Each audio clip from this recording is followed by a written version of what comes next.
to activity, whereas the institutional groups might not have moved, or might have moved much more slowly or much more conservatively. But because these other peoples are always talking about them, knocking on their doors, talking to the newspapers, talking to the media, being critical of them, I think that there is greater movement on the institutional groups. So the MAC is unique in that it's made up of some of the most conservative groups in Canada and some of the most radical groups in Canada. They all come together, and you can imagine what happens when they all come together in Toronto at one meeting. At that last meeting, Ms. McGill spoke. She was one of the commissioners on the report, and not the last one, the one before that, the 72 one, and also Florence Bird spoke. And the commission, I have a report of the commission itself. It gets involved in the most radical issues in the most radical way. But whether you approve of it or not, whether you want to belong to it or not, some of our graduates belong to it who are living here in Halifax. Voice of Women belongs to it. Some other groups, CWL is out of it now. Anyway, the point would be that it is a group that will bring about change.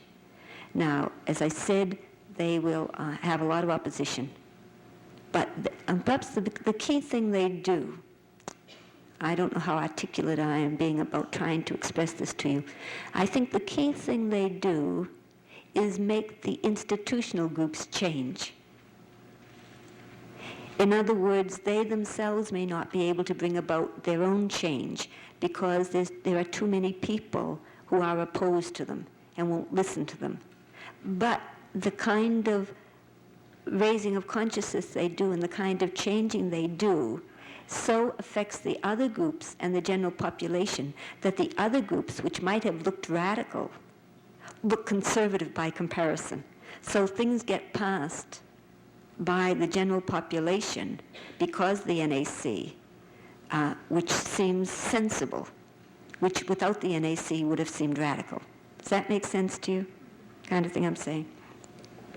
And that happens not just about women's groups, that happens about all groups. I'm sure people like Larry Fisk will be able to do much more than this with you in terms of political science and how you bring about change.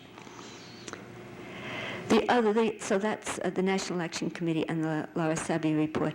If there should be any time at the end of this session, I would like to speak to you about the Indian question and the Supreme Court decision, because the NAC group had a meeting just last week in Toronto to discuss this, and I was talking about it with them later in Montreal.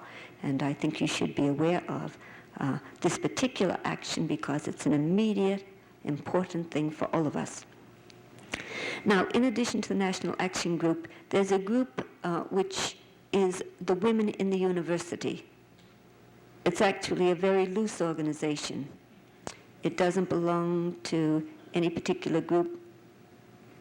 Everybody's looking around. Somebody's going to call out when it's time for me to stop, okay? All right. All right, the Women in the University group is an ad hoc group of the university women, and it meets with the learned societies once a year. It has no money, it has no officers, it has nothing, but it still managed to meet now for 3 years, and I presume it's going to meet next year at Toronto. And again, I think its value is in its very looseness and its casualness, that it can bring up issues without having to get them to go through boards or committees or anything else.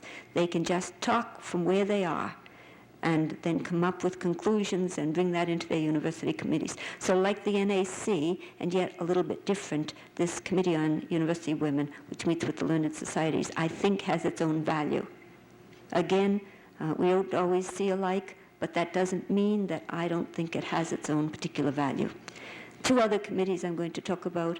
The AUCC committee, which I would like to spend some time on because that is the committee that I was responsible in creating, and the CAUT committee. The AUCC is the Association of Universities and Colleges of Canada. It's the national organization for universities. Association of Universities and Colleges of Canada. That committee I want to talk about. The CAUT committee, which is the Canadian Association of University Teachers, I can't tell you very much about, but most of our faculty members are members of the CAUT. We have a local organization on it, and Elaine Murphy has been elected to the National Committee on Women of the CAUT. So if I stop here and then pick up at the AUCC so I can spend some time on it.